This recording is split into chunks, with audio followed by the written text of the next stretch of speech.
everybody, welcome back to On the Frets. This is part of our ongoing series on the sus chords, and today we're going to take a close look at the E sus chord. So let's get started. Okay guys, what we're going to do here is we're going to start with the E major chord. And all we have to do is pick up our index finger off the first fret and drop our pinky onto the second fret.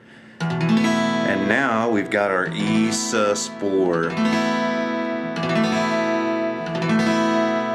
Now to go to our E sus 2, we're going to take our ring finger and our pinky and slide it up to 4, drop our index finger onto the second fret of the A string, and we're going to play every string again.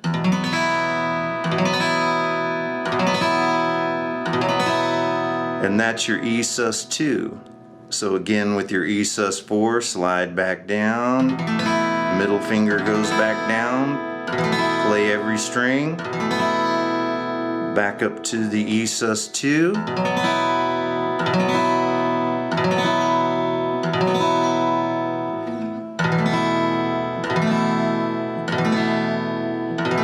and back to E major. Well, alright guys, there you have it, the E sus chord. So be sure and practice that until your fingers bleed and or fall off. If you need any more information, please check the description down below, and don't forget to keep watching, keep practicing, and you will keep getting better. Thanks guys.